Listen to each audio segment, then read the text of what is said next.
6 o'clock, and it is time for us to start the Norwich Public Utilities Board of Commissioners meeting. I'd like to call this meeting to order, and for Tuesday, March 24th, 2020. Because we are doing a lot of this remotely, it's going to be important for us to announce the names of commissioners before they speak. So that is a practice that we will try to adhere to. As I think we all know and are all pleased with, Michael Goldblatt has been reappointed to a new term by the City Council. And as a consequence of that, our bylaws require that we reconsider as a board the chairmanship, the vice chairmanship, secretary role, and so forth. And so to begin this meeting, I would like to ask if there is a nomination for chairman. Bob, this is Commissioner Steve Becker. I would like to suggest that you continue as chairman, and I nominate you as such. Thank you very much. And my screen has just gone black, so. You don't need to see my pretty face. Here we go. Fine, Bob. Yes. Are there any other nominations? Hearing none, why don't we move to vice chairman? And are there any nominations for vice chairman? Bob, you need a second for the nomination. Oh, I'm sorry. You're absolutely right. Yeah, I was providing the second. Thank you, Stu. Is there a nomination for vice chairman? I'll nominate Stu for vice chairman. Is there a second? And I will nominate Stu as a second. And is there a nomination for secretary? I'll nominate Steve Becker as secretary. And a second. Do we have a second? Oh, Steve Dupio. I'll second it. Very good. Thank you very much. And just as a reminder, if you could all give your names before you do things like speak or second motions or make motions, that would be helpful. There is just one group of people nominated. Is there any discussion of the folks who were nominated?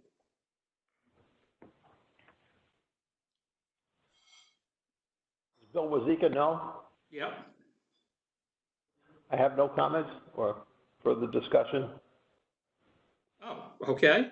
Well, I do have a comment. I think that this board has done an incredible job over the last year. And it's not any one of us, it's the entire 5 members of the board, plus Chris LaRose. I honestly believe that Norwich Public Utilities might have been heading a year ago toward an effort on the part of the citizenry to sell Norwich Public Utilities to Eversource or whomever else and to get out of the utilities business, which would have been a terrible mistake. But nevertheless, I think that was a distinct possibility. And I think this board came together along with Chris to do all sorts of reforms and to make this a much more well-run, administratively run organization. And so I would like to just comment. I would just like to commend everyone on this board for their dedication to, in many ways, saving Norwich Public Utilities. Are there any other comments? Uh-oh. Have we lost everybody? Oh, we hear you fine, Bob. We're all here. Okay, okay. We're all here. All right, so we've had motions, we've had seconds, we've had discussion. All those in favor of the slate of officers, please signify by saying aye. Aye. Aye. I believe that's unanimous. All those Right. opposed? Any abstentions? The motion passes. we also need to look at motions for membership of our Finance and Audit Subcommittee and our Economic Development Subcommittee. And I will open the floor to nominations for those two groups. This is Commissioner Becker. I'd like to nominate again you, Bob, and Michael to be on the Finance and Audit Committee. Well, I'm happy to do that, although we had changed and Bill replaced me halfway through the year. So it was actually Bill and Michael that had been doing it lately. Then I will withdraw your name and substitute Bill's. I'm sorry. No problem. And then you and I were doing the Economic Development Subcommittee, and I believe you had indicated earlier you wanted to have us continue to do that. Yes, I do. Do we have any other nominations? This is Bill Wozika. I'm comfortable with both those appointments. Okay. Can we have a second, Bob? Yes. Do we have a second for both of those nominations? Nominations for the Finance and Audit Subcommittee and the Economic Development Subcommittee.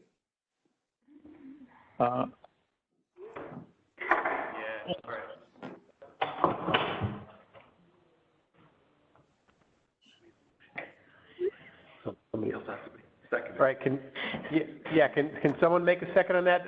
Bill made the motion. I'll make the second, Steve Becker.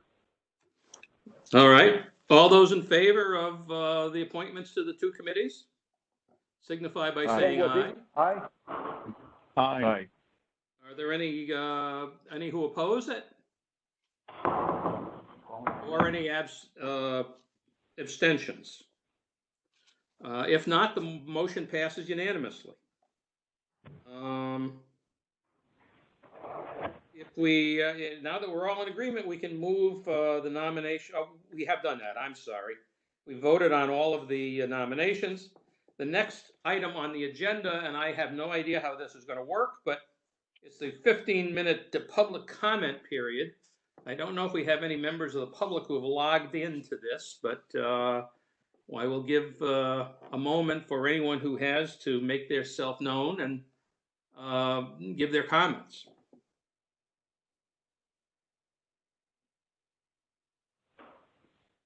Again, this is the public comment period. I know that we were hopeful that some people would log on and comment. If there's no one there, we will move on, but I'm going to wait another minute to let people comment if they wish to.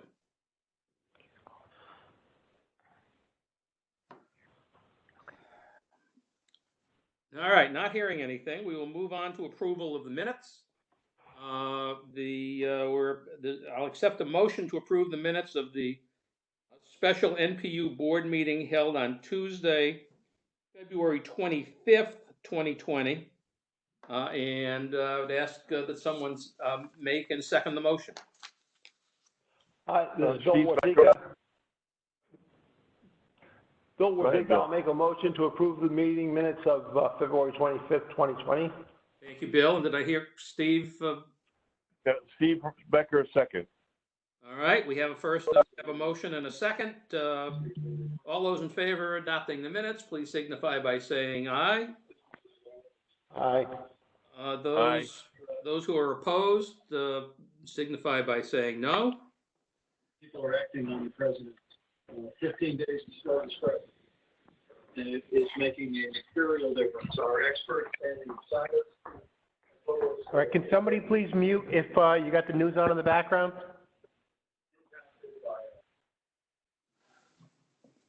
Right, thank you. Anyway, all those opposed to adopting the minutes, please signify by saying no. And if there are any abstentions, please let me know. Hearing none, the motion passes. The next thing is the NPU leadership team update. Chris? So, have we have any- passed this out with the board package, and, we have staff online and here to answer any questions. All right, great. Are there any questions?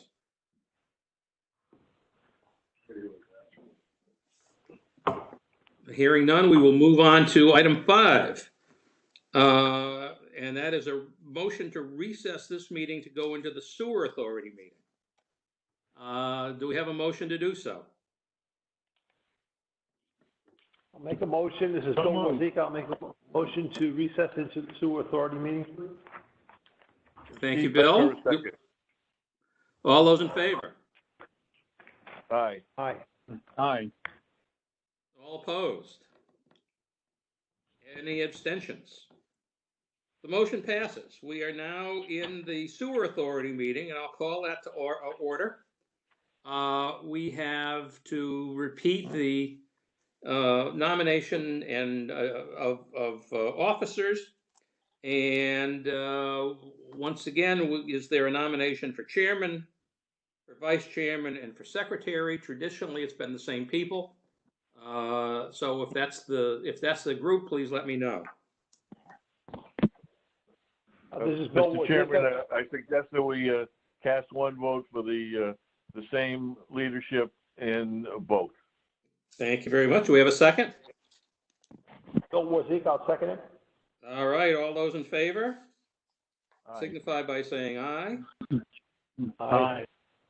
All opposed? Any abstentions? The motion passes unanimously. We now have another 15-minute period of public comment. Again, I don't know if anyone is online or potentially at the NPU building. But if there is anyone there who wishes to make public comment, please do so now.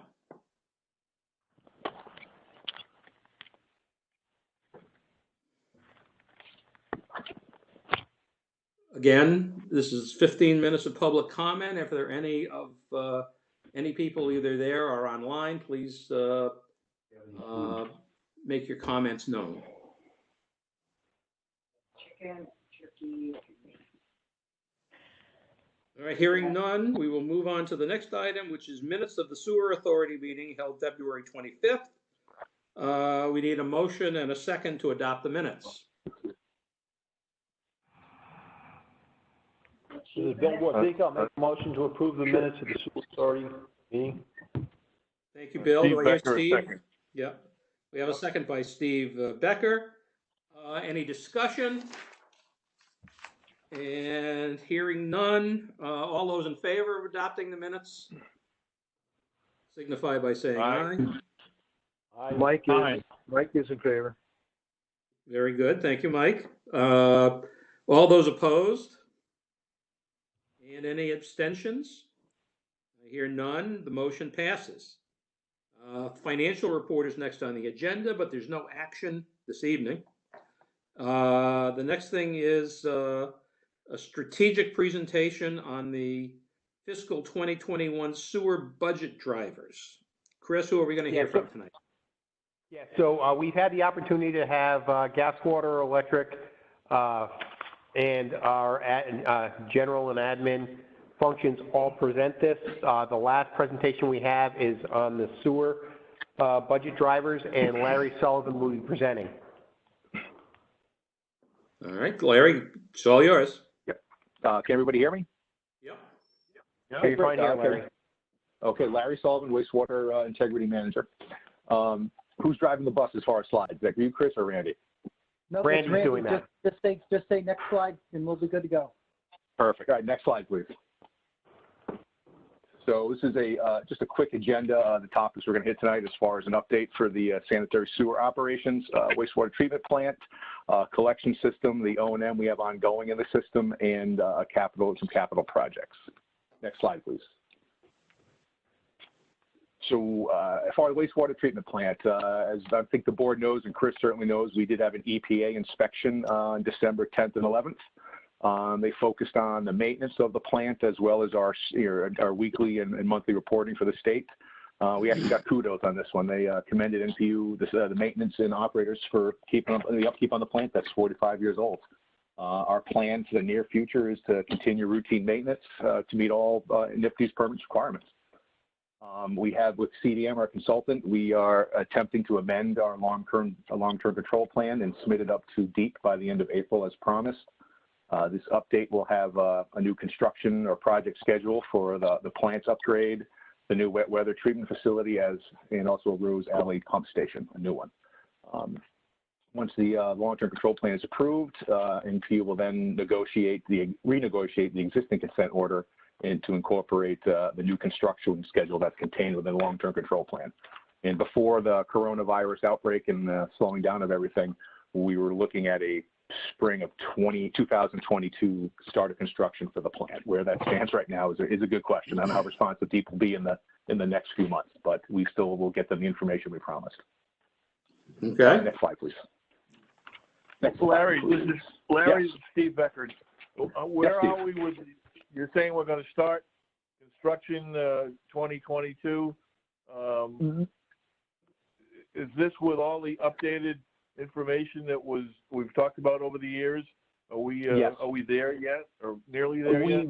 There is definitely a level of redesign. There, new building codes in the last 10 years, new environmental regulations as far as PCBs and paint and lead and all that stuff. So that stuff will have to be looked at. The majority of the plant, the design will remain the same. We are going to shrink things down based on the new flow data that we have, that it didn't need to be as big as it was designed. But yes, there will definitely be a level of redesign.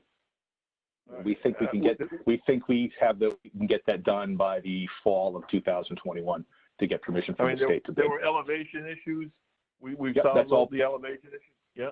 Yeah, we've already had a couple workshop meetings on that to brainstorm and what can and what can't do out there. But yes, the elevations will be addressed in the design without a doubt. So my understanding. I'm sorry, Steve. Go ahead.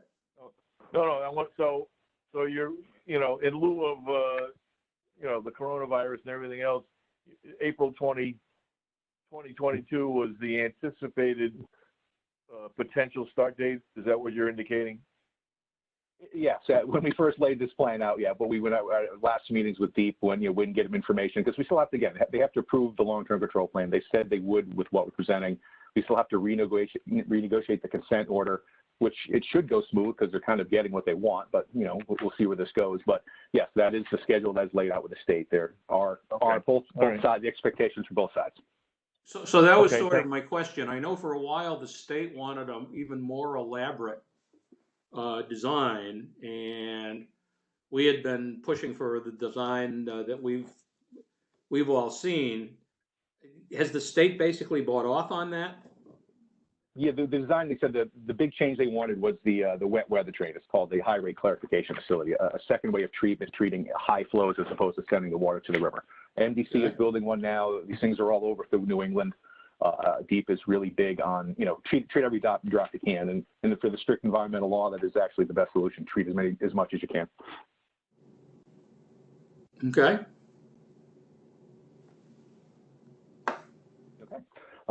So the collection system, this was honestly EPA's focus of coming down. I know DEEP had some concerns with some of our CSO overflows and the volumes. So they came down for that 2-day inspection, and 90% of this inspection was by the EPA. So our system is big. I mean, we have 122 miles of sewer, 14.5 miles of pressure sewer, 3,700 manholes, 8,800 laterals. It's a pretty big system for a city and our population our size, and that's a lot with how the city is laid out. The next 4 bullets are what's going to be forthcoming in the. We have an administrative order forthcoming from EPA. There's no fines, which is a good thing, but it's some marching orders of things we have to do regardless of what our intentions are. So the first one is, the big one is developing an asset management plan. They literally stated that, we have to be proactive, not reactive. Waiting for a pipe to fail is not consistent with the CMOM regulations that are out there, and they are correct. They did applaud us so that we have a great deal of information on our system, and thanks to GIS and our record system, age, size, material. So we have a really good jump start on some of that information. And we have a lot of information we've gathered over the last few years as far as the acoustic testing of the mains, the manhole inspections, the television inspections. But the thing is, we have all this data. It goes, well, what are you doing with it? So having a plan in place to do something with it is what they're looking for. They called it an actionable plan, so that way they can keep track of what we're doing year to year. And part of that administrative order that we just received, a draft copy, is dates they've set forward of information we have to provide that they can review and get back to us. And a lot of it's condition assessment, maintenance plan, and replacement plan. They did hit us for what's been in our permit from day one is remove excessive I&I from the system. I&I is inflow, infiltration, groundwater, roof leaders, that kind of stuff. More I&I you have in the system, the more chance you'll have of sanitary sewer overflow or exacerbate a CSO. They want us to develop a plan to reduce I&I. The FOG program, which we have in place, we have a handful of restaurants done. It's been slow getting it to start. They said it was a good first step. They'd like how our ordinance was put in place, but they want us to continue to add on as many facilities as we can. I mean, we have over like 142 at last count. It's a lot of time to get out there and inspect these restaurants and get all the permits in place. And they did hit us on staffing as well. Our permit literally says that we have to provide adequate staffing to maintain their system. We have one guy dedicated full-time and one operator who they rotate monthly basis. Two guys maintaining 122 miles of gravity sewer is not consistent with what our permit, how it's written. We have a lot of equipment. We have our own jet truck. We have our own camera truck. It's stuff that we could be doing on a daily basis to keep our system in check. Next slide, please. So as some of the ongoing maintenance that we have been doing this year, for an example, we knew there was an issue up by CSO 24, and so we brought a contractor in to clean 575 linear feet of 24-inch brick sewer. It was installed in 1948. The best I can tell, it hasn't been looked at since it was put in place. Through the cleaning process over about 5 days, the 2 pictures of the black dirt, those are just pictures from each day of cleaning, a full truck of sand, gravel, debris. It was about 62.3 tons of grit removed. That pipe was 75% full. And we also went downstream towards CSO 19. We did 600 feet of 10 and 12-inch clay pipe, about between a Barron and Ross Street, and 6.5 tons of grit removed there, and that pipe was 70% full.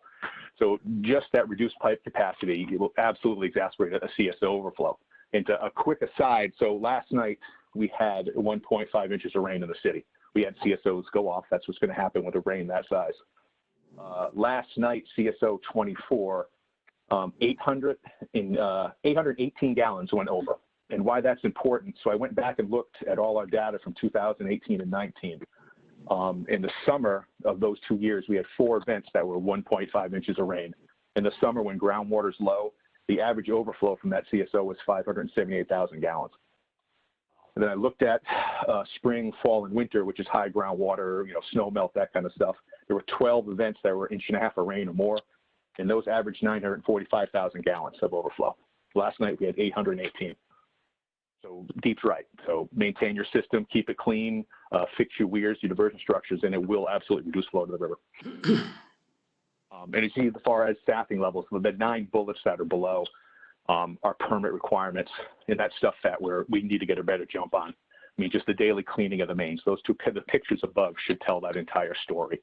We have manual inspections. We maintain trouble spots, data logging, the FOG inspections of 142 plus facilities, customer complaints. I said we average over 200 calls a year during the day about backups and issues with sewer. We have daily CSO inspections we're required to do, root control program, and also SLAT pipe inspection. So there's a lot of work going on in that system that EPA wants done, and they want proof that it's been done.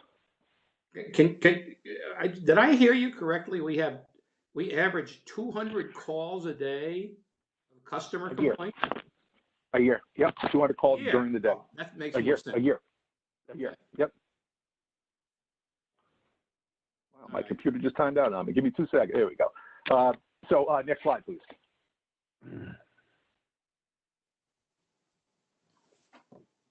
And so as a capital project for next year, this checks a lot of boxes in Deep and EPA's eyes. We're looking at doing a cast in place, a CIPP lining project in Greenville. This is a slip lining project that we just repaired the force main out at River Avenue with. Also, we did some other spot repairs with this method. It's a new technology. It's trenchless. There's no digging. There's no interruption to services, all that stuff. We're looking at lining about 40,000 feet of sewer pipe, anywhere from 8 to 15 inches in diameter. This pipe in Greenville, as I said, it's over 80 years old. We've been out there multiple times on sinkholes, collapses, blockages from bad joints. And the pipe materials are clay, concrete, and asbestos cement. We added $500,000 to the capital budget because it is essentially a new pipe. And, you know, 400,000 for the construction, but 100,000 for engineering plans. And the bigger part of this is an I&I study. Why the I&I study is important. I mean, you can see that when I just mentioned the numbers for, you know, overflows during high groundwater and overflows during low groundwater was like 385,000 gallon difference. So lining a pipe and keeping that water out will also help the CSOs in the future. So you get, so like I said, you get several benefits. You get at least a 50-year lifespan, reduced I&I, and certainly reduction in emergency repairs. And this lining project is it's a good step in maintaining our system per the permit. This will look good in Deep's eyes without a doubt. Okay. So I think that's all I had, and the next one is really just open this up to questions. I guess how you mentioned because of the coronavirus and so forth that the major project has slowed down a little bit. Do we have any sense of how much of a slowdown it's going to involve? It's a good question. Deep wants everything submitted electronically. You know, so we can submit the long-term become uplate electronically, and I'm assuming they're going to be working from home. And so hopefully it doesn't slow us down too much. They can certainly have web meetings just like we can have. So I'm just guessing there might be a slowdown, but in today's world, it probably really shouldn't be. Okay, all right. Any other questions? Of course, the economics will come into play, but I'm not sure we're going to talk about that tonight. Well, we will be talking about that when we present the budget, when Laura's presentation, and we'll talk about impacts to sewer in that presentation. Okay, all right, that's what I felt. Thank you. All right, Chris, I think that's that concludes the strategic presentation, and now we move to general business, and I believe there's no general business for this evening. Other business, is there any other business this evening that should be considered by the sewer authority? And hearing none, is there a motion to adjourn the sewer commission meeting and return to the NPU board meeting? Bill Warzik, I'll make that motion. Thank you, Bill. Do we have a second? I'll second. Thank you, Stu. All those in favor? Aye. Aye. All those Aye. opposed? I hear no negative, any abstentions. We are now back in the NPU board meeting. And the first item on the agenda, now that we're back at NPU, is the financial report. And there are two items under the financial report on our agenda. One is the Finance and Audit Subcommittee update, and the other is utility cost of service study progress. Let's begin with Finance and Audit. So Bob, the Finance and Audit Committee is meeting May 4th for the next meeting, and we haven't met since our last meeting. So Okay. there's nothing new, and we'll be working on that agenda for the May 4th meeting with the committee. Okay, great. And the utility cost of service study. Laura, providing update on that? We continue to work with our vendor, UFS, in regards to the cost of service study. We have completed the first portion of that project, and we are now working on the rate design portion of that project. And we will be completing that with the goal of being able to present the rates the board meeting subsequent to July, I believe it is. It's a July goal. Yep.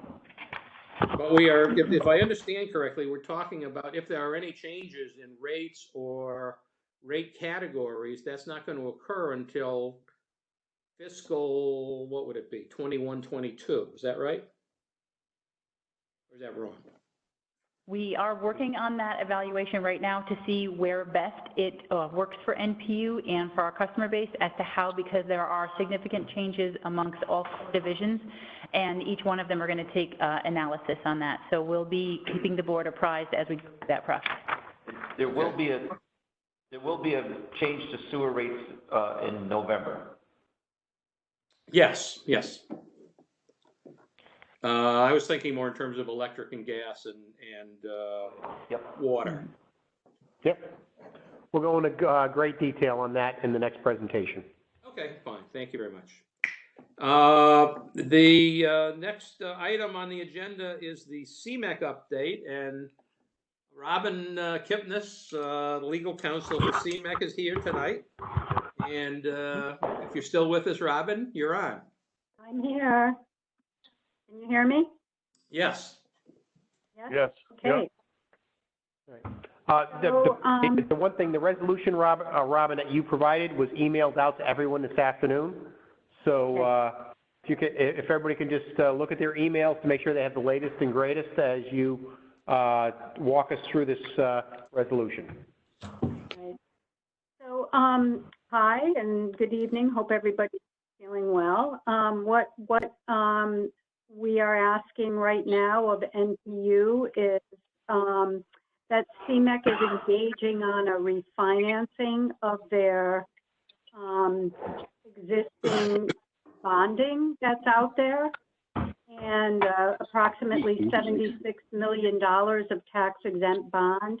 You know that right now we're in a historically low interest rate period, so we're looking at refinancing our existing bond, which has a 5% coupon.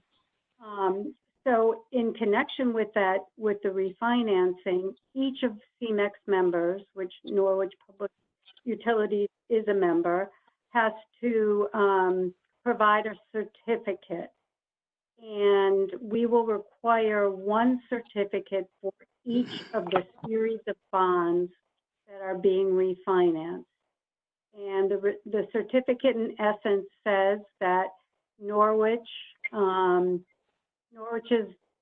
contracts with CMEC, our transmission contract and our power supply contract are still in full force and effect, and that Norwich has not experienced any material adverse financial consequences since the date of its last audit. So what this resolution is to give the general manager of Norwich Public Utilities the authority to sign these certificates when in fact we schedule a closing to refinance the bond. So any questions? Well, this is Bob Staley. I mean, Stuart and I are on the CMEC. I'm an alternate. Stuart's the member on the CMEC board.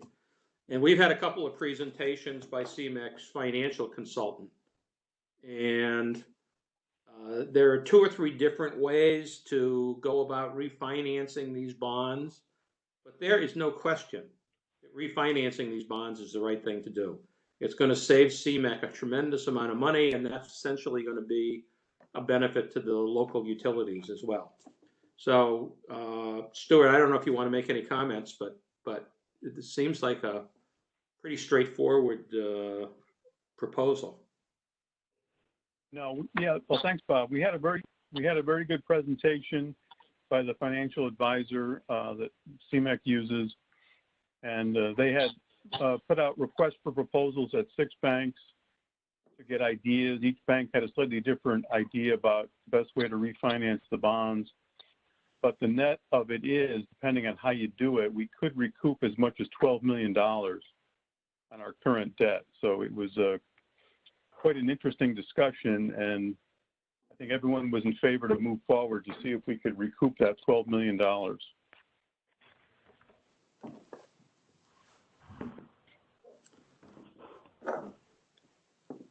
Well, the resolution that was mailed to you walks you through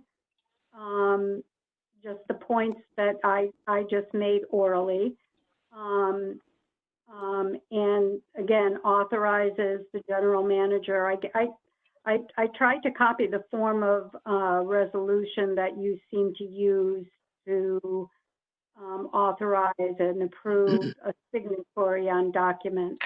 So it's the same language that I picked up from previous resolutions of the commission. It would allow your general manager, again, to sign these certificates at the point in time in which we pull the trigger on this refinancing, which is yet to be determined, but he would be authorized and ready to sign these certificates when that happens. So Robin, you're thinking in the roughly 30-day timeframe, correct? Well, I mean, the market is really, really volatile right now, and we have been advised by our financial advisor to wait a month before closing on the financing because of the volatility. Some of the spreads aren't looking as good as they were looking when we did the presentation in front of the board.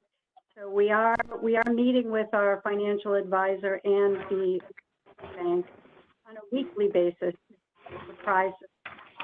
But we want to be ready when things look good. We want to be ready. The interest rates will still be very low. This is Steve Becker. Is there any way we can publicly make the general public aware of this anticipated $12 million savings? It probably will help us down the road with what's going to happen. Absolutely. When we are able to get our numbers and do the final closing, we will have actual NPV on the savings from the current bonds, and I think it would be a great idea to do a press release, and we were planning on doing that. All right, I think that's so appropriate with what's going to happen over the next 9 months or so with the trial. Okay, thank you. Yeah, I think right now what has happened is that interest rates, charged by the Federal Reserve have plummeted to, very, very low levels. I mean, they're almost at 0%.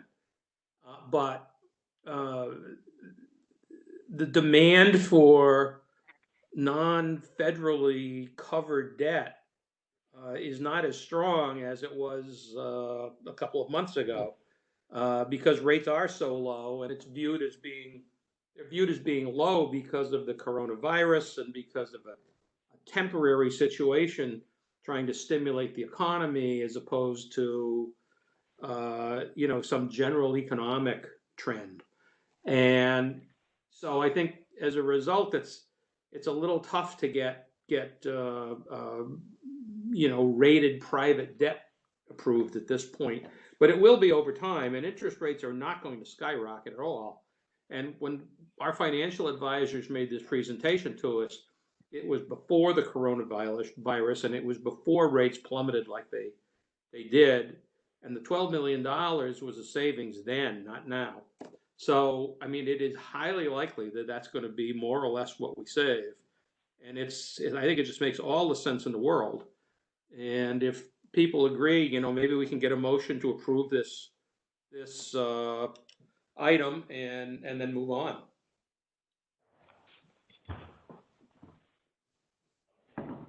Yeah, this resolution allows us the flexibility for when the time is right for me to quickly sign it and make this happen. So if we could have a motion to approve the resolution authorizing Chris to move forward with the refinancing, I would appreciate a motion and a second. This is Bill Warzika. I'll make that motion, Bob. Thank you, Bill. I'll second it. It's Mike. I'll second it. Mike, thank you very much. All those in favor of the resolution, please signify by saying aye. Aye. Aye. Aye. All those opposed? Any abstentions? That passes unanimously. Thank you very much, Robin. Thank you very much for the help. Thank you. Yep, thank you. Have a good evening, everybody. You too. Thanks, Robin. Bye-bye. Yep, no problem. Bye-bye. Goodbye. Next item on the agenda is the Countryside Water Project update. Chris, do we have anything on that? Yeah, just a brief update. The City Council approved the resolution last Monday allocating the cost evenly across all the members of the association. If we didn't pass that resolution, it would have been by square footage, and corner lots would have paid more. We wanted to make it as fair and equitable for all people who are already on that well system to get transitioned into our system. And somebody who has more frontage is not going to be able to build another house or have any other access. So we simplified it, and that has moved forward. We also went out for a quality-based selection request for proposal for designing the project, and unfortunately that has closed, and it's rather difficult to do business, but we will be performing interviews of the potential candidates for doing that design by WebEx in the next few weeks, and Mary Lou and her team will be working to select that engineer remotely and get them started on the design so we can get this constructed in the summer timeframe. Any questions on that project? I don't have any questions on that project, Chris, but, you know, I noticed the other day driving out on 97 that the water line was extended to Sprague to interconnect with the Sprague system. Yes. So was that paid for by the town of Sprague? No, that was paid for by the water utility members, or not, the ratepayers. But by doing that project, we saved significantly more money. It was over $6 million we saved in our other projects at Deep River because they increased the funding because we're doing a community project versus a local project. So the work we're doing at Deep River and Stony Brook, we saved in excess of $6 million by doing that project for 3 years. Upgrades you mean the upgrades like at Stony Brook? That are going on right now. Yeah. We, instead of getting, 8%, 9% of a grant, we got in excess of 30% for the whole project. So on this Sprague project, we got 50% grant. Just for my own information, so that line got extended out. Now, anybody in Norwich can connect to that line, provided one of these in the meters from stop? Yes. Anybody who requests a service will run the service to the curb. They'll be responsible from the curb to the property to. And they assess the frontage assessment fee also? No, they're not on that one. This was a emergency interconnection, and everybody along the way was able to get a connection. Mary Lou is on the line, and Mary Lou, how many people have signed on for connection? There's been 17. Now, isn't there a mobile home park up on Lily Ridge Road? Yes, there is. Pleasant Valley, I believe, is. Are they talking about connecting, or could they? We ran a stub and a valve to run a main up to there. Okay. We have talked with them, and there is interest, but we're not moving forward at this time yet. Okay, thank you. That's now owned by Aquarius. Oh, they're the. Okay. Bill, this is Bob Staley, and maybe Chris can amplify this a little bit, but I mean, this water line to Occam has been I guess you would call it a controversy since we started it. I remember John Bilda, when he first brought it to the city council, made clear that this was a moneymaker for us because we were getting additional state aid for other projects that far exceeded the cost of extending the utility line to the water line to Sprague. And I don't know what the problem is, but I mean, that's been repeated over and over and over again. It is correct, but people seem to not want to accept it. They seem to want to think that we decided to give a Christmas present to Sprague and charge the Norwich ratepayers for it. Bill, at least twice we've had op-eds in the paper explaining the value and importance of regional projects. We can provide you with the news release and the Kathy Austin comments about how unbelievable helpful this is to her community. I think the controversy has only been with a handful of people that have posted comments on articles that were, written. But this is the positive coverage we've gotten for this far outweighs any, naysayers. Oh, Chris, you're exactly right. All I'm saying is, for some reason, the message to that group of critics doesn't seem to get through. And it's not your fault. It's not our fault. It's just, I don't know what it is. I didn't realize that the line had actually been extended, and I wasn't aware of the controversy either over. But I was out there Saturday. I went up to Scotland, through 97. I noticed that, so it's been activated, it's activated. It was activated right around the first of the year. Okay. And it's in place for an emergency response. We coordinated with the water operators in Sprague, so our team and their team know how to put it in place. And we still haven't finished. There's a little bit of work that needs to be done, and with the cleanup, plantings, and things like that. That'll be done this spring. We expect that to be happening soon.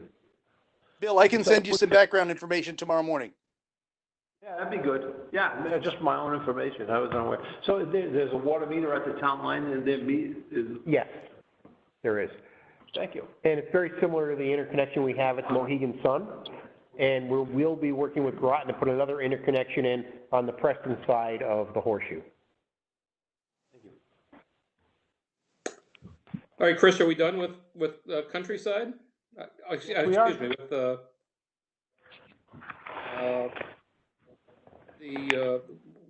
where were, oh, yes, I'm sorry, I lost my place here. We're moving to strategic presentations. And there are 3 strategic presentations. The first is the quarterly strategic plan, which was sent out to all of the commissioners. Yeah, so we have a lot on the agenda tonight, so I sent it out early so everybody can take a look at it. If there's any questions, feel free to ask, and we can go into more detail at a future meeting. But I just wanted to make sure everybody had the quarterly update and to see where we are. Great, thank you. I think actually it shows that we're making progress, and that's a good thing. Yes, we are. The next item is the 2021 budget presentation. Right. So the budget Laura here is presenting tonight is our best effort prior to the onset of the coronavirus. It's far too early to predict the long-term implications to our customers, and our plan will be to adjust our spending to reflect potential reductions in revenue, if there are any. Laura is going to present the budget for fiscal year 2021. Okay. Next slide, please. Fiscal year 2021 revenues, we are proposing no rate increases in natural gas, electric, or the water utility services. And as previously commented, we have included sewer revenue increase of 6% effective November 1st. Next slide, please. The fiscal year 21 budget includes $9,169,722 as a contribution to the city of Norwich. This is the largest contribution ever from Norwich Public Utilities, and in the last 10 years, NPU has generated $82.6 million in revenue for the general fund. Next slide, please. The next 4 slides focus on revenue for all 4 divisions. First, the gas division. Revenue is budgeted in fiscal year 21 at slightly over $21 million. This is based on weather normalized sales, and we anticipate a projected sales volume increase of a little over 2%. This also includes a PGA at a negative 0.00702, which would be a credit. And this is a reduction from our current PGA, which is 0.12691. Other revenues within the gas division are just under $500,000 and include penalties, CNG sales, miscellaneous gas services, and city services. Next slide, please. Electric revenues are budgeted at $56.8 million for fiscal year 21. Again, based on weather normalized sales, we are projecting a sales volume decrease of a little over 3%. This also includes our purchase power adjustment budgeted at 0.03568. The current PPA is 0.03333. So there's a slight increase to that, and that's in order to recover our wholesale power costs. The other revenues within the electric division include the jet turbine at a little over $1 million, penalties, and other miscellaneous revenues.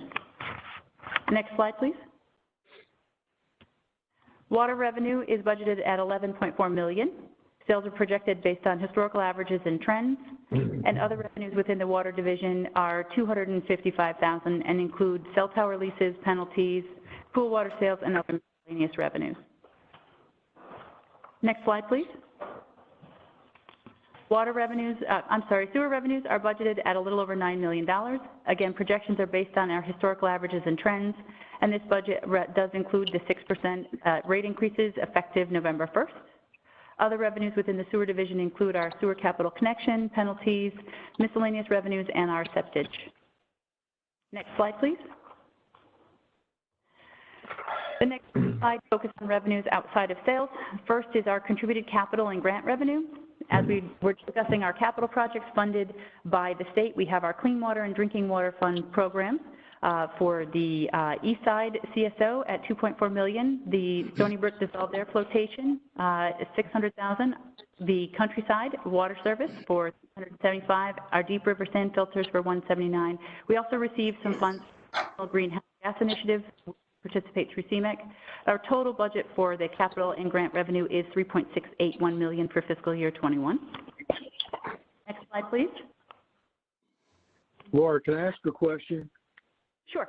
If you go back a couple of slides, there was penalty revenue of 900-something thousand under miscellaneous revenues.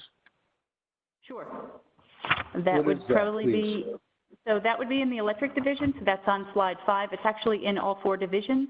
Penalties are assessed on customers who do not pay their their utility statements on time, so when they do miss that deadline, there is a penalty, and based on historical averages, that's what our penalties are projected to be at for fiscal year 21 in each division. Were they that high in the last fiscal year? This is based on historical trends. I don't have the fiscal 21 or fiscal 20 numbers in front of me, but they have been consistent over the past several years. That seems like a lot of money. That's almost $1 million. We're penalizing ratepayers. Let's see, so for fiscal year 20, our budgeted penalties were $1.29 million. For fiscal year 21, they're $1.199. So it's actually a reduction of about $88,000 year over year. So we are consistent based on what we see trending. And it's less than 1%. I'm sorry? It's less than 1%. No, it isn't. Less than 1% of what? Total revenues. Oh, I thought it was Our based total on revenue electric. is $98 million. Pardon, total, and this is based on total revenue? No, this penalties here is on electric revenue only, so it's 921,000 out of 56 million. So it's almost 2%. It's well close to 2%.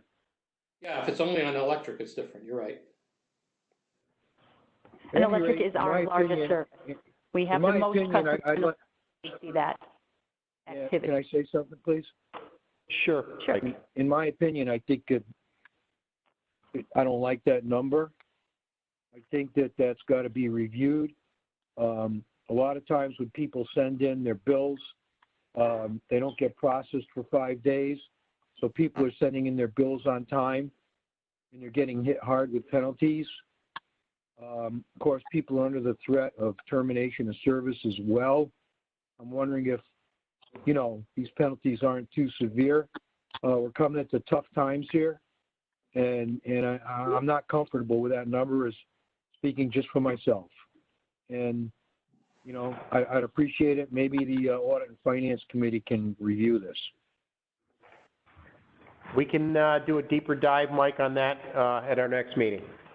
Okay, thank you so much. I appreciate it. But this is a historical trend, and the penalties have been coming down a little bit. If we can move to slide 9, please. Proceeds from financing. We are budgeting $6.4 million for fiscal year 21 for our proceeds from financing. This is the loan portion of our funding from the Clean Water and Drinking Water, and it also includes the gas bond. $2.4 million for the East Side project, $1.81 million for the gas bond, $1.4 million for the Stony Brook Dissolved Air Flotation, $419,000 for the sand filters, and $375,000 for the Countryside project. The next 2 slides are the 2 of our bigger expenses within the organization, our energy costs, purchase gas and purchase power. First purchase gas for fiscal year 21 is budgeted at $4.8 million. This is a reduction from fiscal year 20. The weighted average cost of gas in fiscal year 21 is budgeted at $3.69 per decatherm. In fiscal year 20, it was $4.78 per decatherm. We're looking at $1.42 million reduction due to lower unit costs and a slight increase of $135,000 due to a load increase for a total net change year over year of $860,000.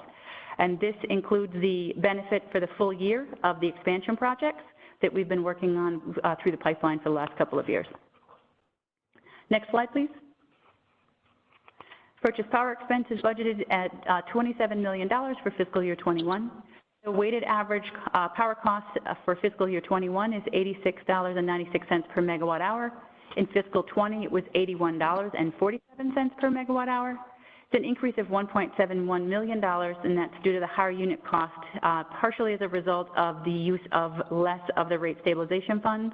We also are seeing a load decrease of about $848,000, or a 3.24% reduction.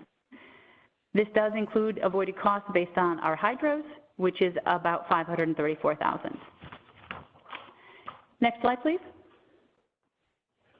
Operations wages for fiscal year 21 are budgeted at $17 million, which includes operation wages and capital wages. Budgeted salaries include contractually step increases and grade steps, also incentives, and then staffing changes have a minor change through the budget from year to year. Next slide, please. Depreciation is budgeted at $9.2 million in fiscal year 21. The change year over year is due to our investments in our capital projects. We have $13.5 million planned for fiscal year 20 and $23 million planned for 21. All of the divisions see changes in depreciation as we continue our investment in infrastructure. Next slide, please. Energy efficiency programs within the gas and electric division. Budgeted for fiscal year 21 for the gas division at $217,000. We anticipate rebates to remain at the current levels, and expansion will continue where gas is available. In the electric division, we're budgeting $721,000.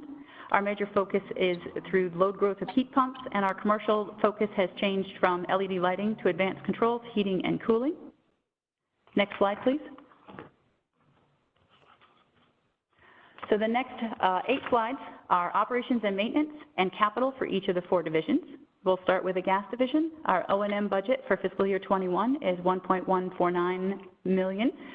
This focuses on safety, reliability, regulatory requirements. In the fiscal year 21 budget, additional expenses include the gas system model and the comprehensive system gap analysis, both of which were discussed when we looked at the budget drivers for the gas division. Next slide, please.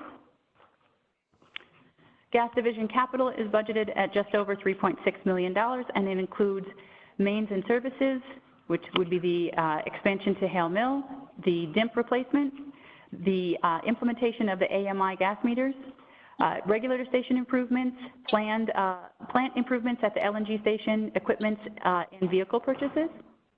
The allocated capital investment across all 4 divisions I will speak to at the end for all divisions. Next slide, please. The next 2 slides are the electric division. Our fiscal 21 operations and maintenance budget is a little over $2 million. Again, focusing on electric reliability, operational efficiency, and regulatory maintenance. Slide, please.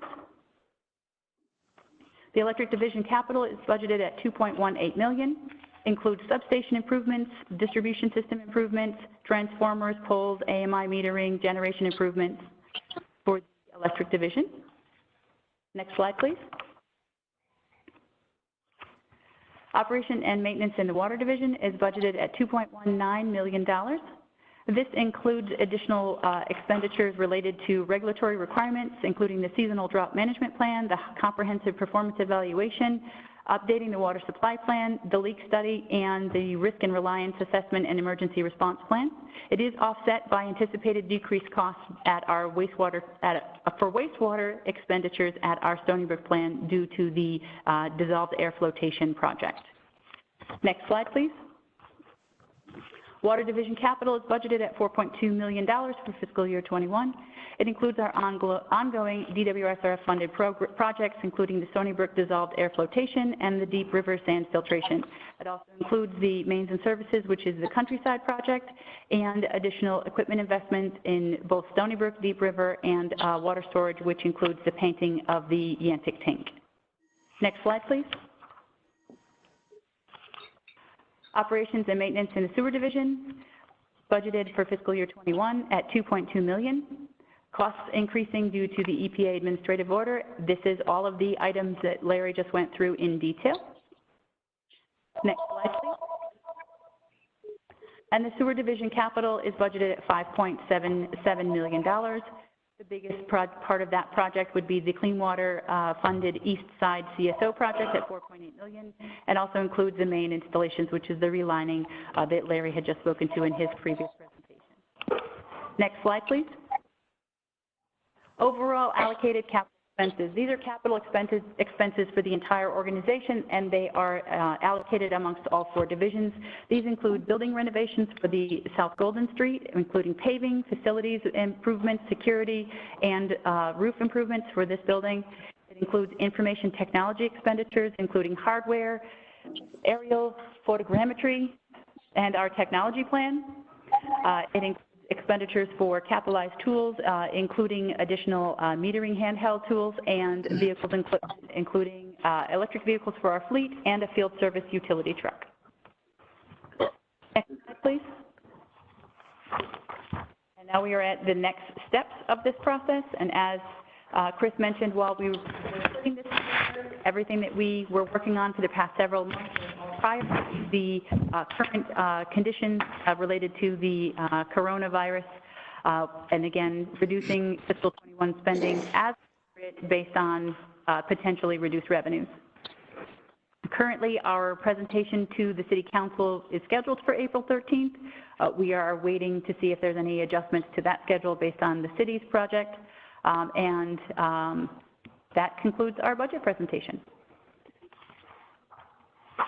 So Bob, we have, you've had a month to look at the budget. We just presented it. We have the ability to approve the budget tonight, or we can give you another month and approve it in next month's board meeting. It's at the discretion of the board. Well, I mean, just for me, I think the budget looks basically pretty good. I think that there are no rate increases proposed for electric, gas, or water. There's more money set aside for the city, a record amount of money set aside for the city based on our revenue for the previous completed fiscal year.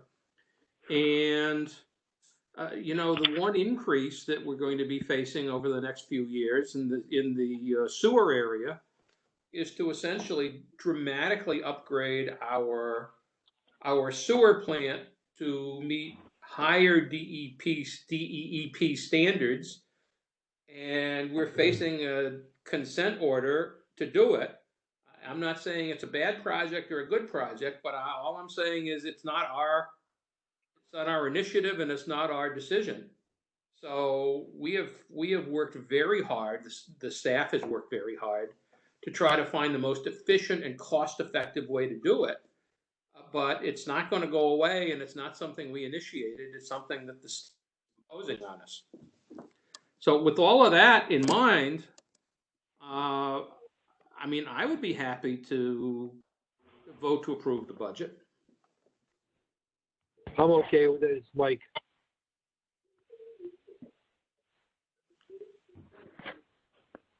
Well, do we have a motion to approve it, or and a second? Yeah, I'll make a motion to approve it. Who was that? Mike. Mike, thank you, Mike. And do we have a second?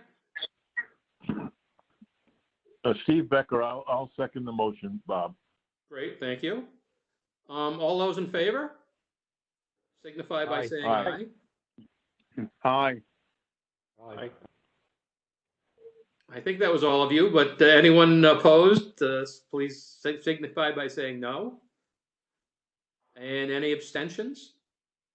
All right, the budget is approved unanimously. Right. Thank you very you. We'll much. present this budget as approved to the city council, and we look forward to hearing their comments on it as well. I'd like to thank Laura for all the hard work putting that together.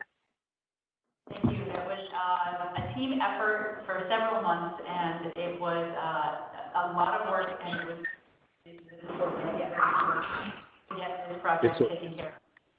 Yeah, it's a lot of work. Thank you.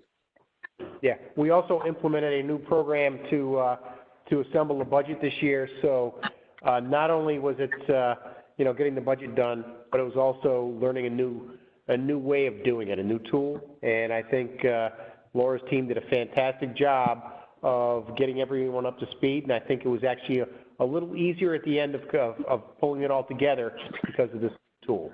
Maybe a little more pain up front. It's always a learning curve when you implement a new piece of software, but I think this piece of software offers so much more than what we had before. I think it's a great addition to the tools that we have in the finance. Turn it off for me. All right, so if we can move on to the next item. I'm not getting any charging there. Let me see if this does. Yeah, it's charging here. It won't charge over there. I don't know. Maybe it's this thing. I don't understand it. Let me try putting this one. The next item is coronavirus pandemic actions and plans. Chris? All right, Randy, would you mind pulling up that presentation, please? Yep.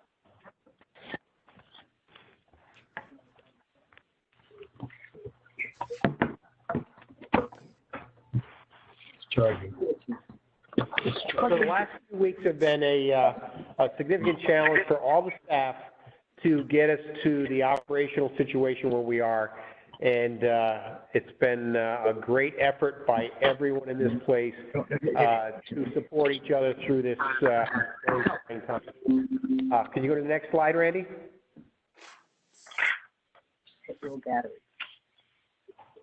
All right. I think the most critical thing we want to talk about is the coronavirus has not impacted our ability to respond to any emergency.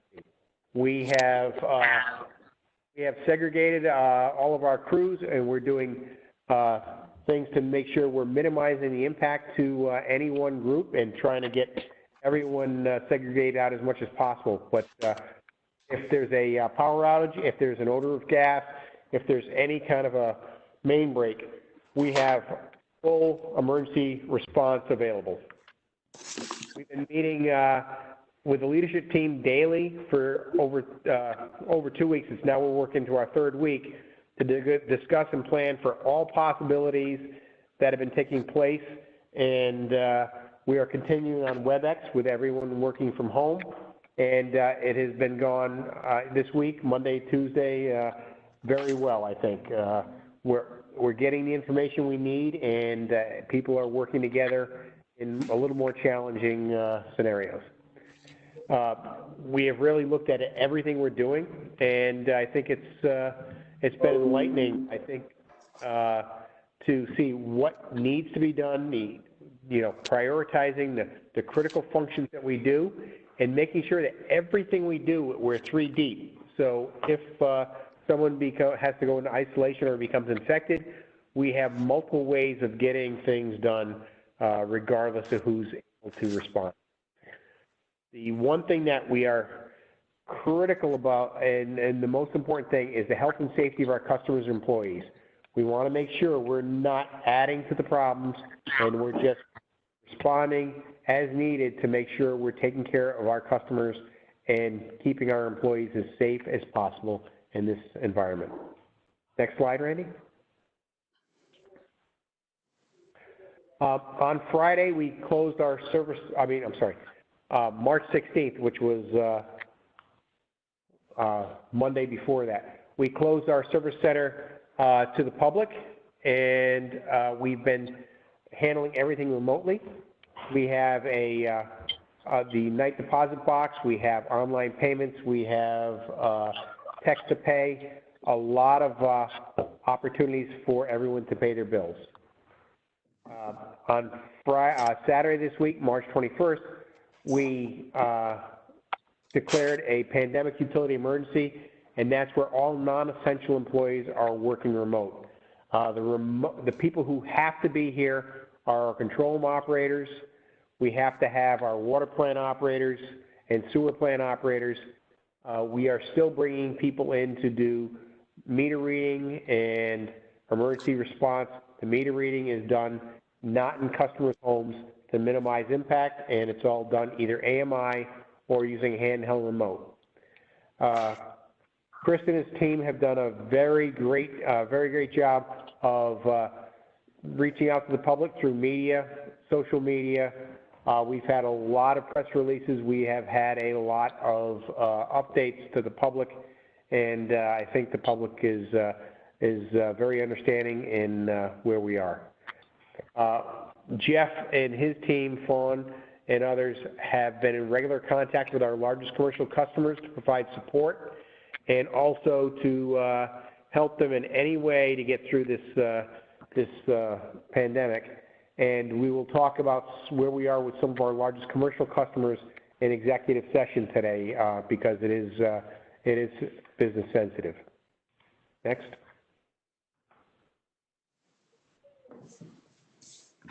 We're continuing to hold our daily leadership team meetings, and we're looking forward to coming back to work in a normal way, but this is working very effectively. Also, I can't say enough about the unions. They have worked with us on some memorandum of agreements and provided additional flexibility and scheduling options to get us through this. There's people who are working hard every day, and there's people who are basically the bench strength if someone were to go down. And everybody is willing to roll up their sleeves and help out and get us through this. The control room, water treatment plant, wastewater treatment plants, as I've mentioned, are minimally staffed.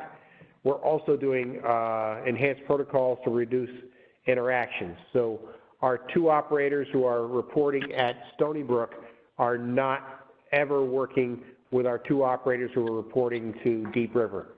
And at each plant, there's only one working for a week at a time, so we're also minimizing the interaction between people who are working together at the plants.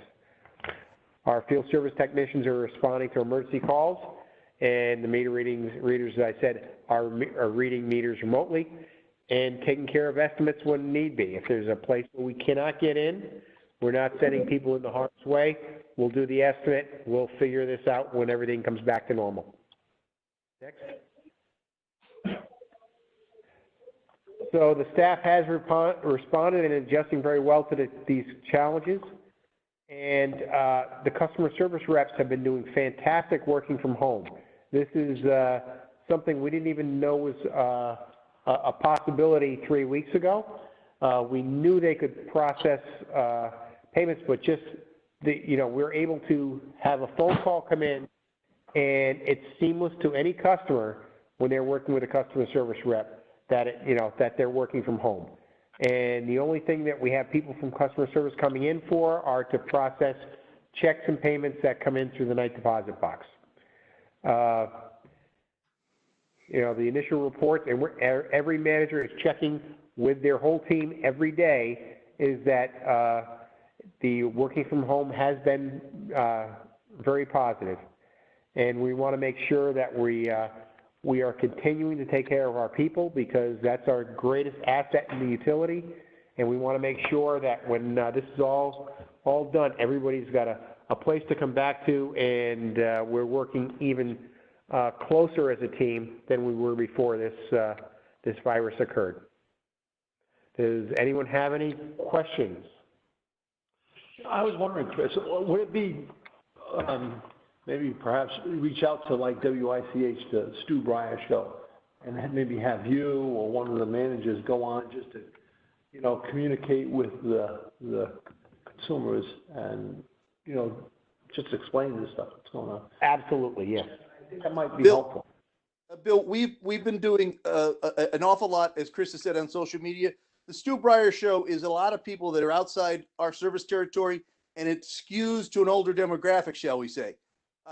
We've had we're able to reach thousands and thousands of people without putting someone in a confined space with Stu Breyer. So I think it's one thing to consider, but I think we need to see how all this shakes out before we make, any plans to do that. Okay. All right. Hey, Chris, we've had unprecedented following on Facebook and through this. Can you give everyone just an idea of how many people are responding to some of our messaging?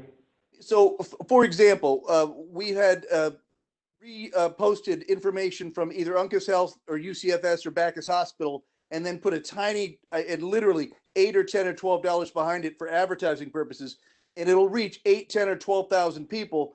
Far more than the circulation of the Norwich Bulletin. That's something we do in-house. It's automatic. It's working particularly well. And now we have a built-in audience of almost 5,000 people that we can contact anytime we want, as much as we want, with a controlled message.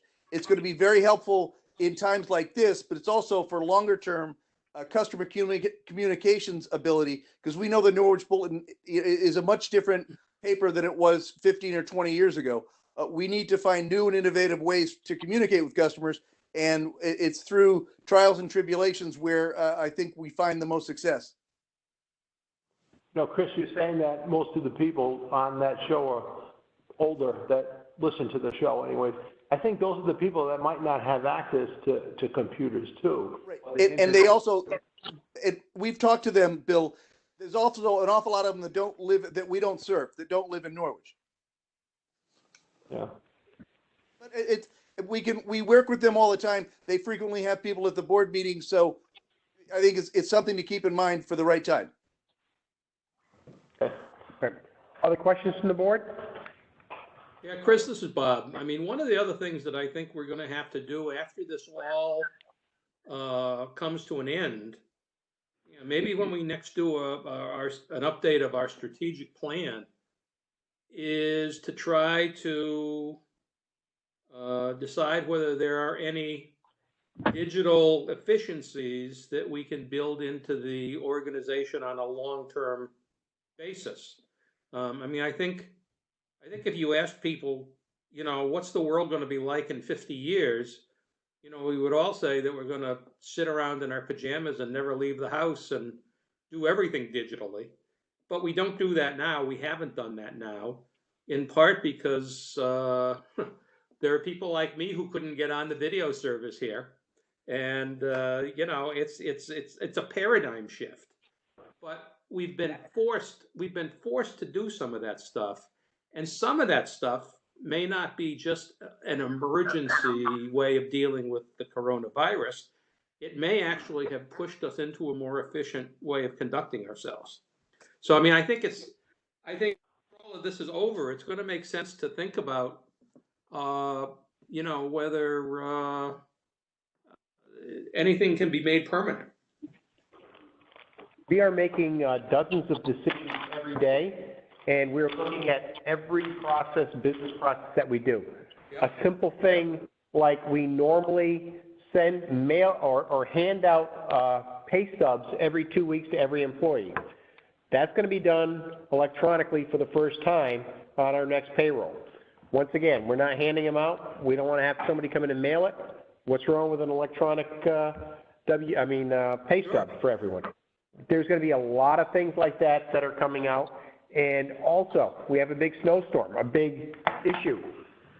We're worried about people being able to come in and come out. Well, we know how to easily send a customer service rep home who can work in one of these emergencies from home safely.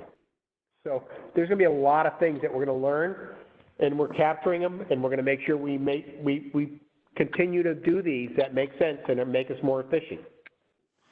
Chris, I mean, in terms of, use of the internet at home and getting information from utilities on people's home computers, is that all the security, I'm sure Randy took care of all the security issues were resolved, this was implemented? Yeah, cybersecurity is much easier in the building than it is outside of the building. We don't have control over what everyone does in all of their spare time in their own home. We put together some additional safeguards and some additional training to make sure everyone understands where we are And we want to make sure that, you know, in this stressed environment, we're not relaxing our guard. And we have a great team on our IT staff, and, you know, they're doing the best they can to keep us all doing the right thing every day.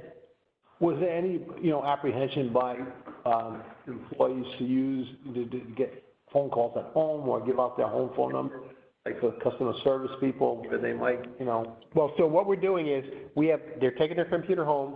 The phone is linked to the computer.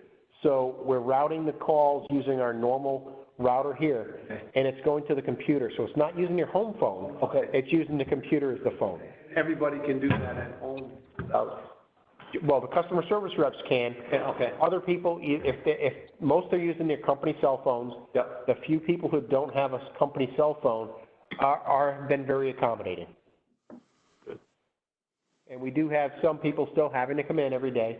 We're trying to minimize it just because, you know, in the social distancing and trying to keep everybody home and safe, we're doing our best we can now. Yeah, I would just reiterate what Bob said, and, you know, kind of learn our lessons from this event, and then going forward, maybe come up with some policy and procedures to move forward, and should it happen again, we're in a better place. No, I think you guys have done a tremendous job. Yep. With this whole thing. Yeah, and even when you look at some of the organizations we're working with, I think Larry in his presentation mentioned that Deep wants everything electronically now. Well, you always had to have the signed, handwritten logs and things.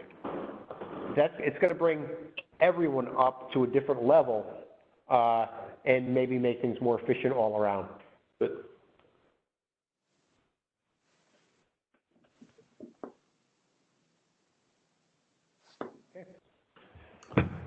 All right, Thank great. you, and If there are no we other will continue to keep the comments- board informed as to, you know, where we're going and if there's any operational impacts. But right now, the staff and everyone's been doing a great job. All right, great. The next item is general business, and Chris, I don't know that there's any general business to be brought up tonight. Nope. And that leads us to a motion to go into executive session to discuss confidential, trade secret, and commercially valuable confidential or proprietary information not subject to inspection or disclosure pursuant to section 1(2)(10)(5) and 7(2)(32)(a) of the Connecticut General Statutes. This information is commercially valuable, confidential, and proprietary, and not subject to disclosure pursuant to Public Act 98-212, and to discuss personnel matters of an employee or employees and of public officials pursuant to, where'd it go? I don't have the rest of my page. way to finish it? Yeah. Oh, yeah, go ahead. Want to finish it? All right, pursuant to Chapter 14, Section 1-200, parent 6, capital A, parent of the Connecticut General Statutes. Thank you very much. Do we have a motion to go into executive session? This is Bill Wazik, I'll make that motion. Thank you, Bill. Do we have a second? Stu Field, second. I'm sorry, I didn't understand that. Stu Peel. Stu, thank you very much. All those in favor of moving into executive session, signify by saying aye. Aye. Aye. Aye. Anyone opposed, signify by saying nay. And any abstentions? Hearing none, the motion passes unanimously, and we will move into executive session. All right, I had sent everyone a separate call-in number, and we're going to move to another control room and leave this WebEx running, and then we'll come back to this WebEx and close out the meeting. Okay? So we're gonna disconnect from this number and go to the next one, and then come back to this number? Is that what you're And saying? come back to this number or leave this on and call from a different phone. Either one will work. Okay. All right. And for the executive session, I want Steve Cinco and Jeff Brining to be there.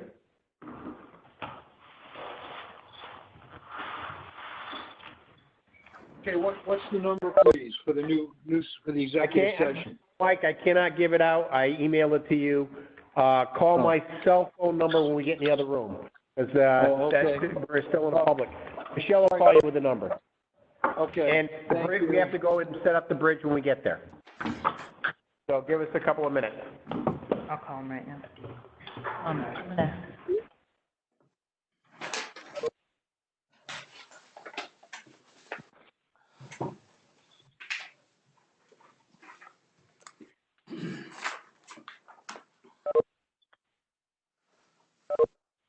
Hello? Hello? Hello? Hey, Mike. Hello, yes.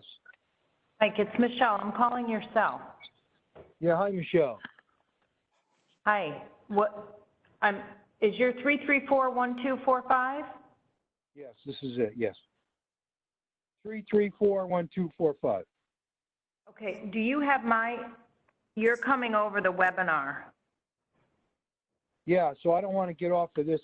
I don't want to do it on this phone, but I don't, maybe I can, I don't know. But what's the number I call? You're going to need to call from another phone, Mike, would be best. If you have another home phone, you'd be best to call in from that and leave this one. I got a home phone that I can use, but it doesn't have a microphone.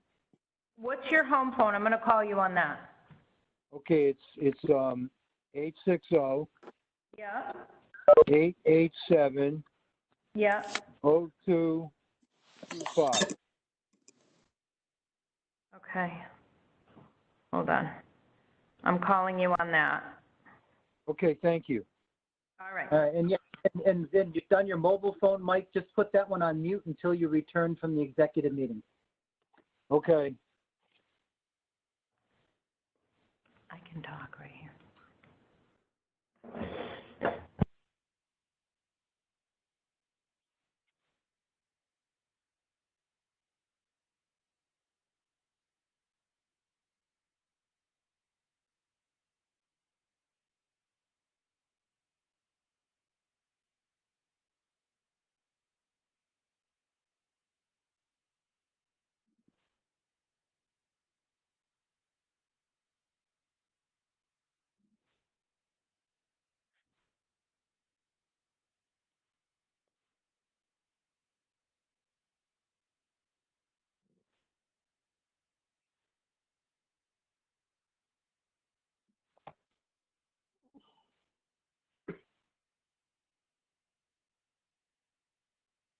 Hello?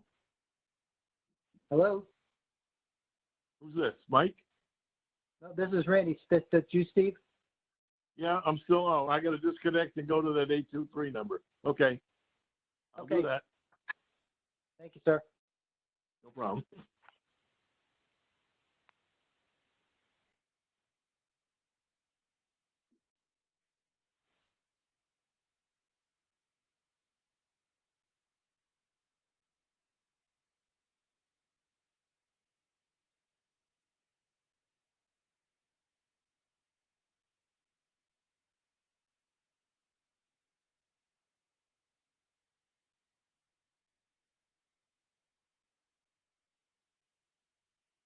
Hey, Eric. Eric Conley. Or actually, is there anybody still in the boardroom? Yeah. No, I'm Steve Becker. I can't seem to disconnect it, Randy. Oh, wait a minute. I can disconnect the boardroom. If you have another phone to dial in from, Steve, it would probably make it easier. Okay. I'll do that. Yeah, and just mute this one while you're gone.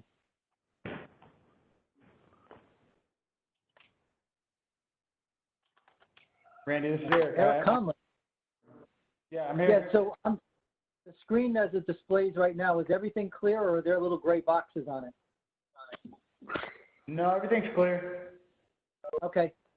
All right, I just want to make sure I'm working with the participant boxes here to track what's on here, and I want to make sure I'm not covering anything up. Yeah, everything's clear on this end. Perfect.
It's Michelle. Hi, it's Michelle. Are any of the board still on this call? Yeah, I am. I can't seem to get off to get on the other one. Do you have a different number, Steve, you can use? Like, Well, could I you just just grabbed put this phone on mute? Yeah, I just grabbed my wife's cell phone, and I'm trying to figure this out. Okay, you know what, why don't, you have the call-in number? I can text it to you on your cell phone. Well, I gotta find the damn email now. I had it. Let me, I'm gonna text. Do you have the No, wait a minute. I had it. Hold on a minute. This meeting tonight. Yeah, I have it. Oh, no, that's your phone number. Shit. All right, I'm gonna text it to you on your cell phone and then call that number from your wife's cell phone, okay? Yep. All right. Eric, you wanna mute that? And they want you to.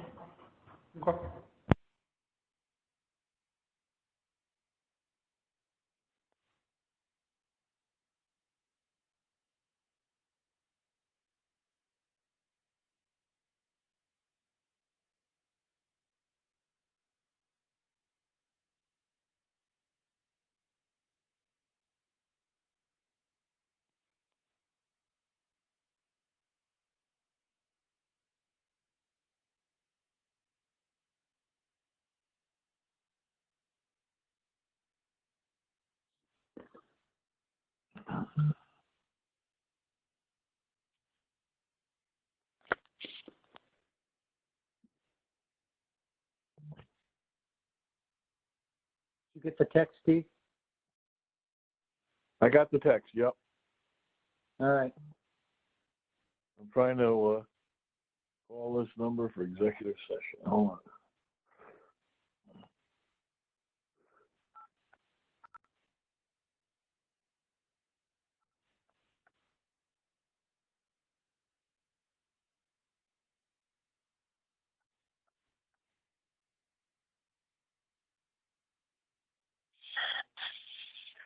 That you, Steve? Yeah, yep, that's me and Linda's number. Yeah.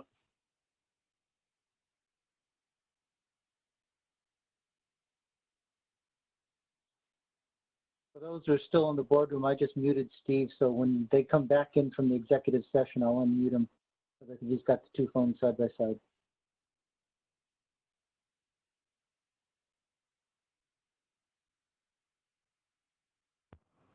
What was that, Randy? I walked out to my desk for a second. Oh, that's right. Is there anybody else left in the room? No, it's just me. Oh, okay. Yeah, no, Steve Becker's doing the call from his wife's phone, but he's still got his other phone right there, so I put him on mute. So I just got to remember to unmute him when they come back from the executive session. Okay. Otherwise, it would have broadcast the executive session right over this thing. So I'm good. Thanks. It's just you and me then. Everybody else has dropped off the call except for the board. All right, I'm going to mute this phone here. and, I'll be out at my desk, and waiting, they're done. Say what? No, it doesn't make any difference if you mute it or not. It's just you and me, so it doesn't make any difference. I'd leave it unmuted in case they walk in and you miss them. It's all right. Okay, Thank you. no problem.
cool, thanks, sir. At some point, yeah.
Hello? Randy? Hello? Hello, I'm here, but I'm just waiting for them to come back from their meeting. Oh, they're on their way out. It's Steve. For some reason, I could hear everybody, but they couldn't hear me. They're Oh, coming dear. back into the meeting. Okay, Okay. so at least I'm hooked up again. Oh, good. And I'll wait until they show up. Yes, sounds All right. good. Thank you. Thanks, Carrie. I was late on, slow on the mute button, or unmuting myself.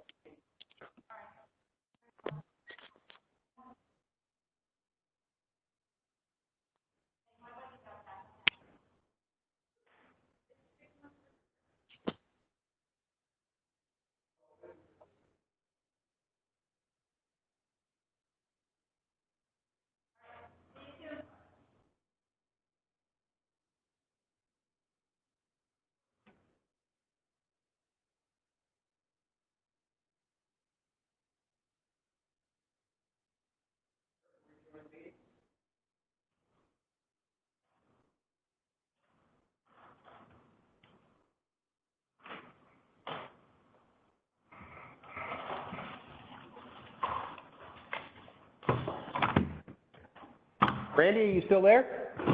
I am. Okay. Hey, Chris, it's Steve.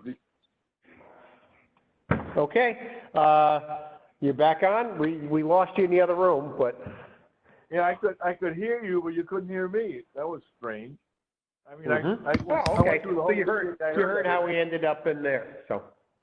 All right. We're just gonna wait for heard... Stu and Mike and Bob to get back on. Okay. All right. I'm here.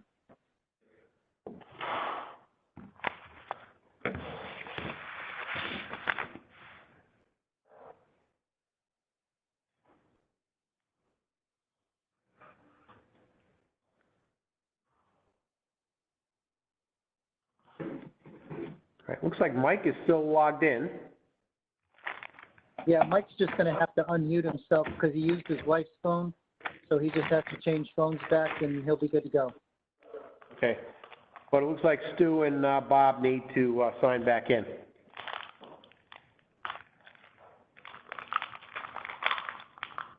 Stu is actually, yeah, Stu's gonna have to come back with his phone. His PC is still on. That's the one that says ROSWE.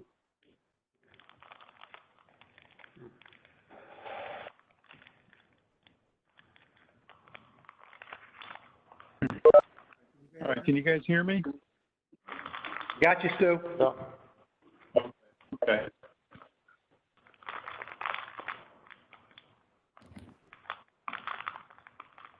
Mm-hmm. 2020. 2020. That show's still on TV. Oh. Okay. 20.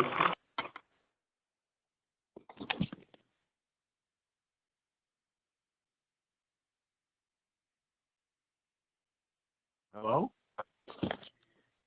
This is Mike. Mike's here. Okay, Mike, we got you. Bob. Just waiting for Bob.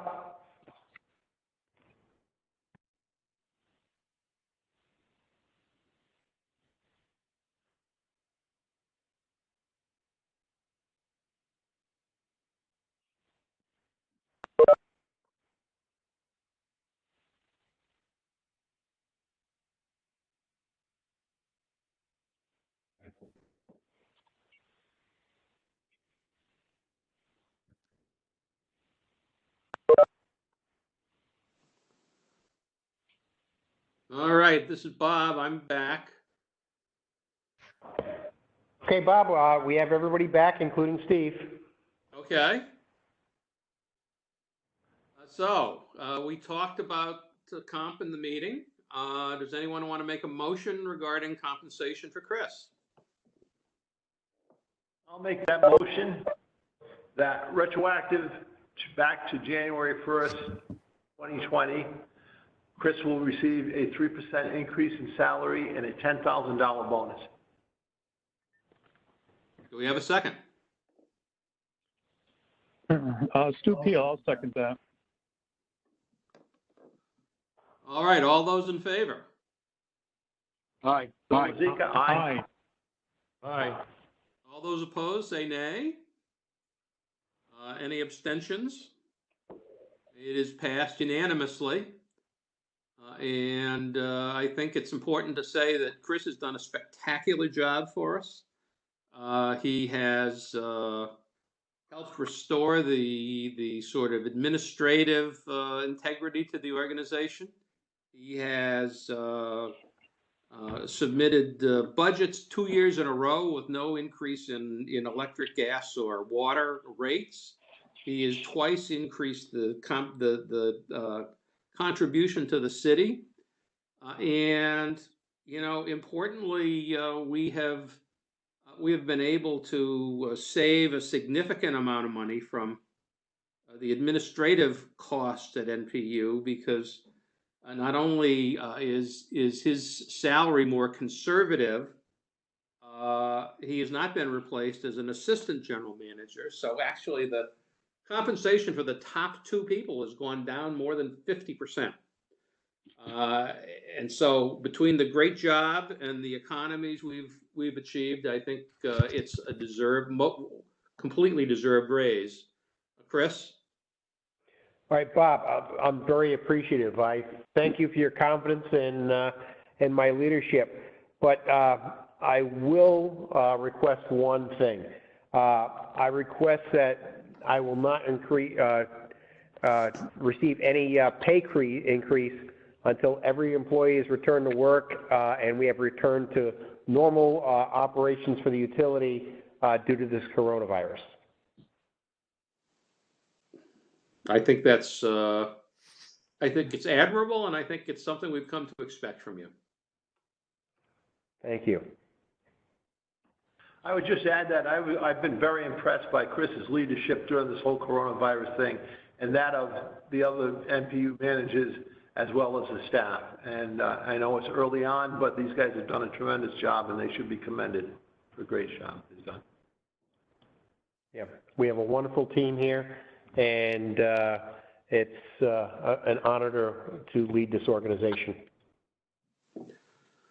Keep up the good work. Thank you, Chris.